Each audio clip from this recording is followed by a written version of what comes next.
ನಮಸ್ಕಾರ ಸ್ನೇಹಿತರೆ, RJs neat biology YouTube ಚಾನೆಲ್ಗೆ ಸ್ವಾಗತ. ಇದು ಗಿರಿನಗರದ ನಾರಾಯಣ ಪಿಯು ಕಾಲೇಜ್. ನನ್ನ ಪತಿಯವರು ಜೀವಶಾಸ್ತ್ರ ಉಪನ್ಯಾಸಕರಾಗಿ ಕೆಲಸ ಮಾಡುವ ಸ್ಥಳ.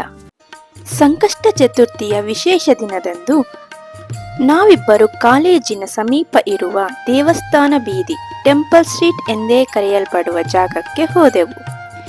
ಇದು ನಿಜಕ್ಕೂ ಅದ್ಭುತವಾದ ಮತ್ತು ಶಾಂತಿಯುತವಾದ ಸ್ಥಳ. ಇಲ್ಲಿ ನೀವು ಬಲಕ್ಕೆ ನೋಡಿದರೆ ಶ್ರೀರಾಮ ಮಂದಿರ ಕಾಣಿಸುತ್ತದೆ. ಶ್ರೀರಾಮ ತನ್ನ ಅಭಯಹಸ್ತದಿಂದ ಸದಾಕಾಲ ಆಶೀರ್ವಾದ ನೀಡುತ್ತಿರುವಂತೆ ಭಾಸವಾಗುತ್ತದೆ. ನೀವು ಎಡಕ್ಕೆ ತಿರುಗಿದರೆ ಮೊಟ್ಟ ಮೊದಲನೆಯದಾಗಿ ಕಾಣಿಸುವುದು ಶ್ರೀ ಶೃಂಗೇರಿ ಶಾರದಾಂಬ ದೇವಾಲಯ.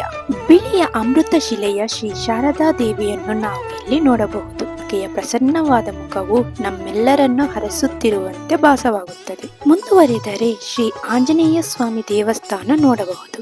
ಅಲ್ಲಿ ಆಂಜನೇಯನು ತನ್ನ ಅಪಾರ ಶಕ್ತಿಯಿಂದ ನಮ್ಮನ್ನು ಸದಾ ಹರಿಸುತ್ತಿರುವಂತೆ ಭಾಸವಾಗುತ್ತದೆ. ಹಾಗೆಯೇ ಮುಂದುವರೆದಾಗ ನಾವು ಶ್ರೀ ಲಕ್ಷ್ಮೀ ವೆಂಕಟೇಶ್ವರ ಸ್ವಾಮಿ ದೇವಸ್ಥಾನ ನೋಡಬಹುದು. ಇಲ್ಲಿ ಬಿಳಿಯ ಅಮೃತ ಶಿಲೆ ಮತ್ತು ಕಪ್ಪು ಶಿಲೆಯಲ್ಲಿರುವ ಸ್ವಾಮಿ ಮತ್ತು ದೇವಿಯರ ವಿಗ್ರಹಗಳನ್ನು ನೋಡಬಹುದು. ಈ ಸಮಯದಲ್ಲಿ ನನಗೆ ಒಂದು ಗಾದೆ ನೆನಪಾಯಿತು. ಅದೇನು ಅಂದರೆ, ಹೋದ ಕೆಲಸಕ್ಕೆ ಬೋನಸ್ ಸಿಕ್ಕಿದ ಹಾಗೆ. ಯಾಕೆ ಅಂತೀರಾ? ಅದೇ ಸಮಯದಲ್ಲಿ ಬ್ರಹ್ಮೋತ್ಸವ ಜರುಗುತ್ತಿತ್ತು. ದೇವರ ದರ್ಶನ ಜೊತೆಗೆ ಬ್ರಹ್ಮೋತ್ಸವ ನೋಡುವ ಇನ್ನೊಂದು ಅದೃಷ್ಟವೂ ಸಿಕ್ಕಿತ್ತು.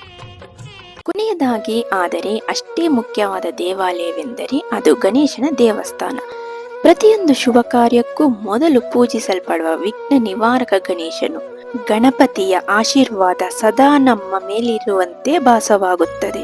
ಮೊದಲೇ ಹೇಳಿದಂತೆ ಇಂದು ಸಂಕಷ್ಟ ಚತುರ್ಥಿಯ ಅಂಗವಾಗಿ ದೇವರ ದರ್ಶನ ಪಡೆದು ಮಹಾಮಂಗಳಾರತಿಯೊಂದಿಗೆ ಮುಕ್ತಾಯವಾಯಿತು.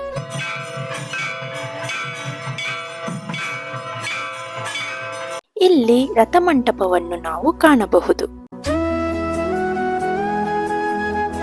ಇಲ್ಲಿದೆ ಒಂದು ಕಿರುನೋಟ, ದೇವಸ್ಥಾನ ಬೀದಿ, ಟೆಂಪಲ್ ಸ್ಟ್ರೀಟ್. ನಮ್ಮ ಈ ಪುಟ್ಟ ಯಾತ್ರೆಯನ್ನು ಇಲ್ಲಿಗೆ ಮುಗಿಸುತ್ತಾ ವಂದನೆಗಳೊಂದಿಗೆ ಸ್ಫೂರ್ತಿ ರಾಜೇಶ್. ಸರ್ವೇ ಜನ ಸುಖಿನೋ ಭವಂತು.